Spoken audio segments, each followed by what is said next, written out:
परमेश्वर की स्तुति, महिमा और धन्यवाद हो। प्रेरितों के काम अध्याय 17। फिर वे अम्फिपुलिस और अपुल्लोनिया होकर थिस्सलुनीके में आए, जहाँ यहूदियों का एक आराधनालय था।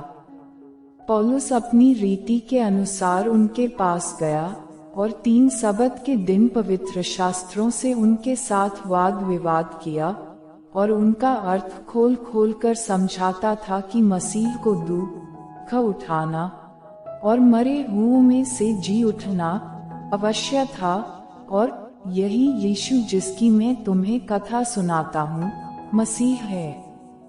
उनमें से कितनों ने और भक्त यूनानियों में से बहुतों ने और बहुत सी कुलीन स्त्रियों ने मान लिया और पौलुस और सीलास के साथ मिल गए। परंतु यहूदियों ने डाह से भरकर बाजारों लोगों में से कुछ दुष्ट मनुष्यों को अपने साथ में लिया और भीड़ इकट्ठी करके नगर में हुल्लड़ मचाने लगे और यासोन के घर पर चढ़ाई करके उन्हें लोगों के सामने लाना चाहा। उन्हें वहां न पाकर वे यह चिल्लाते हुए यासोन और कुछ भाइयों को नगर के हाकिमों के सामने खींच लाए, ये लोग जिन्होंने जगत को उल्टा पुलटा कर दिया है, यहाँ भी आ गए हैं। यासोन ने उन्हें अपने यहाँ उतारा है। ये सब के सब यह कहते हैं कि यीशु राजा है और कैसर की आज्ञाओं का विरोध करते हैं। उन्होंने लोगों को और नगर के हाकिमों को यह सुनाकर घबरा दिया। इसलिए उन्होंने यासोन और बाकी लोगों से मुचलका लेकर उन्हें छोड़ दिया। भाइयों ने तुरंत रात ही रात पौलुस और सीलास को बिरिया भेज दिया और वे वहां पहुंचकर यहूदियों के आराधनालय में गए। ये लोग तो थिस्सलुनीके के यहूदियों से भले थे और उन्होंने बड़ी लालसा से वचन ग्रहण किया और प्रतिदिन पवित्र शास्त्रों में ढूंढते रहे कि ये बातें यूं ही हैं कि नहीं। इसलिए उनमें से बहुतों ने और यूनानी कुलीन स्त्रियों में से और पुरुषों में से भी बहुतों ने विश्वास किया। किंतु जब थिस्सलुनीके के यहूदी जान गए कि पौलुस बिरिया में भी परमेश्वर का वचन सुनाता है, तो वहां भी आकर लोगों को उस्काने और हलचल मचाने लगे। तब भाइयों ने तुरंत पौलुस को विदा किया कि समुद्र के किनारे चला जाए, परंतु सीलास और तीमुथियुस वहीं रह गए। पौलुस को पहुंचाने वाले उसे एथेंस तक ले गए और सीलास और तीमुथियुस के लिए यह आज्ञा पाकर विदा हुए कि वे उसके पास शीघ्र से शीघ्र आएं। जब पौलुस एथेंस में उनकी बाट जोह रहा था, तो नगर को मूर्तों से भरा हुआ देखकर उसका जी जल गया। अतः वह आराधनालय में यहूदियों और भक्तों से और चौक में जो लोग उससे मिलते थे उनसे हर दिन वाद विवाद किया करता था।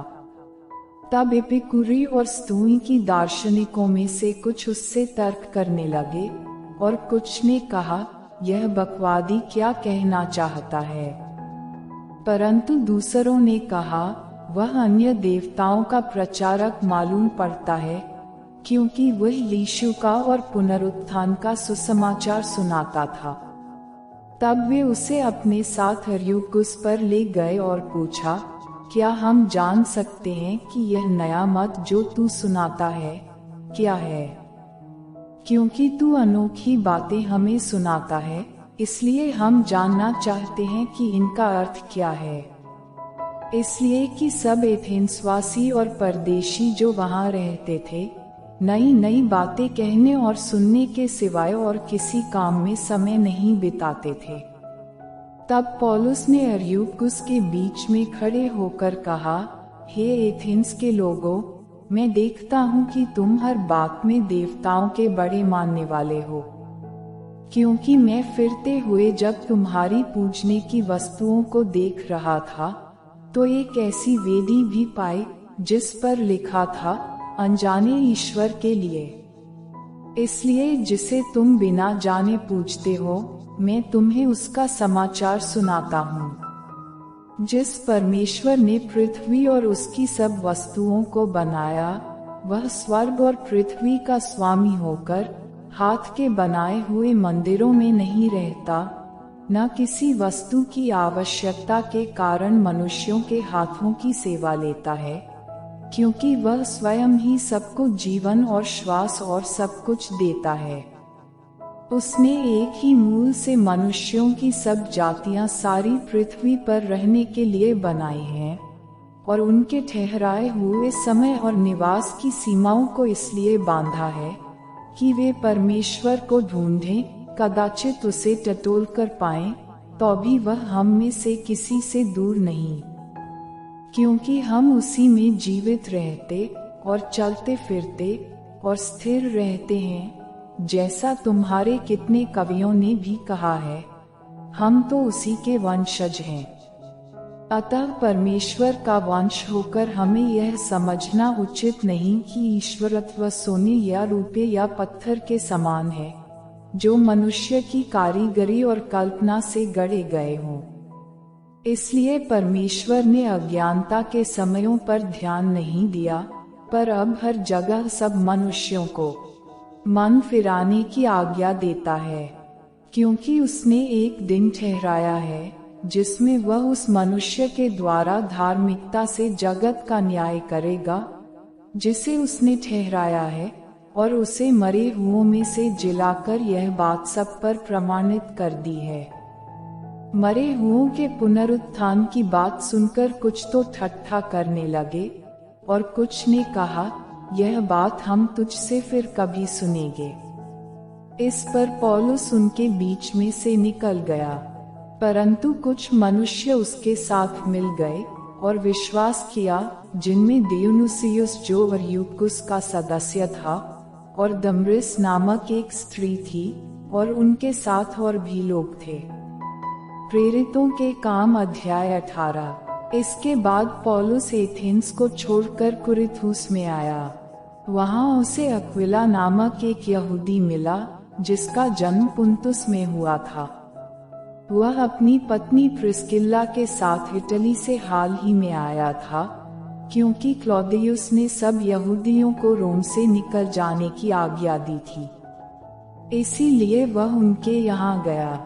उसका और उनका एक ही उद्यम था, इसलिए वह उनके साथ रहा और वे काम करने लगे, और उनका उद्यम तंबू बनाने का था।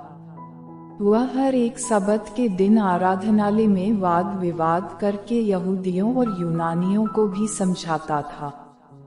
जब सीलास और तीमुथियुस मकेदुनिया से आए, तो पौलुस वचन सुनाने की धुन में यहूदियों को गवाही देने लगा कि यीशु ही मसीह है। परंतु जब वे विरोध और निंदा करने लगे, तो उसने अपने कपड़े झाड़कर उनसे कहा, तुम्हारा लहू तुम्हारी ही गर्दन पर रहे। मैं निर्दोष हूँ। अब से मैं अन्य जातियों के पास जाऊंगा। वहां से चलकर वह तितुस यूस्तुस नामक परमेश्वर के एक भक्त के घर में आया, जिसका घर आराधनालय से लगा हुआ था। तब आराधनालय के सरदार क्रिस्पुस ने अपने सारे घराने समेत प्रभु पर विश्वास किया, और बहुत से कुरिन्थवासी सुनकर विश्वास लाए और बपतिस्मा लिया। प्रभु ने एक रात दर्शन के द्वारा पौलुस से कहा, मत डर, वरन कहे जा और चुप मत रह, क्योंकि मैं तेरे साथ हूँ, और कोई तुझ पर चढ़ाई करके तेरी हानि न करेगा, क्योंकि इस नगर में मेरे बहुत से लोग हैं। इसलिए वह उनमें परमेश्वर का वचन सिखाते हुए 1.5 वर्ष तक रहा।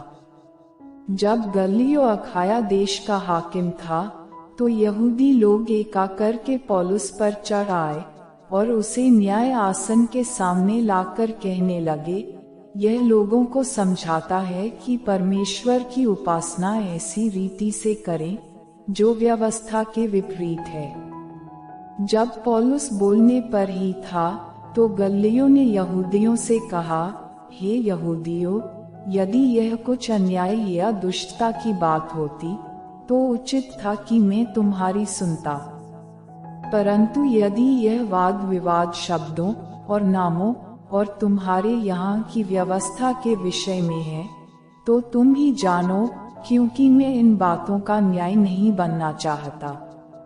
और उसने उन्हें न्याय आसन के सामने से निकलवा दिया। तब सब लोगों ने आराधनालय के सरदार सोस्थिनेस को पकड़ के न्याय आसन के सामने मारा, परंतु गल्लियो ने इन बातों की कुछ भी चिंता न की। पौलुस बहुत दिन तक वहां रहा। फिर भाइयों से विदा होकर किंक्रिया में इसलिए सिर मुंडाया क्योंकि उसने मन्नत मानी थी, और जहाज पर सीरिया को चल दिया और उसके साथ प्रिस्किल्ला और अक्विला थे। उसने इफिसुस पहुंचकर उनको वहां छोड़ा और आप आराधनालय में जाकर यहूदियों से विवाद करने लगा।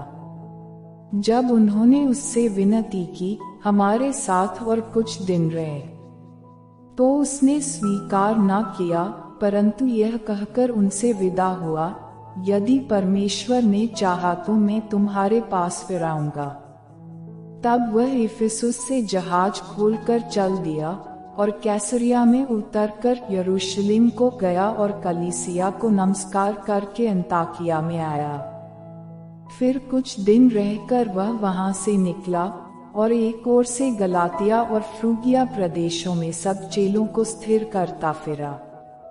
अपुल्लोस नामक एक यहूदी, जिसका जन्म सिकंदरिया में हुआ था, जो विद्वान पुरुष था और पवित्र शास्त्र को अच्छी तरह से जानता था, इफिसुस में आया। उसने प्रभु के मार्ग की शिक्षा पाई थी और मन लगाकर यीशु के विषय ठीक ठीक सुनाता और सिखाता था, परंतु वह केवल यूहन्ना के बपतिस्मा की बात जानता था। वह आराधनालय में निडर होकर बोलने लगा, पर प्रिस्किल्ला और अक्विला उसकी बातें सुनकर उसे अपने यहाँ ले गए और परमेश्वर का मार्ग उसको और भी ठीक ठीक बताया। जब उसने निश्चय किया कि पार उतरकर अखाया को जाए, तो भाइयों ने उसे धार्ज़ देकर चेलों को लिखा कि वे उससे अच्छी तरह मिलें, और उसने वहां पहुंचकर उन लोगों की बड़ी सहायता की जिन्होंने अनुग्रह के कारण विश्वास किया था, क्योंकि वह पवित्र शास्त्र से प्रमाण दे देकर कि यीशु ही मसीह है, बड़ी प्रबलता से यहूदियों को सबके सामने निरुत्तर करता रहा।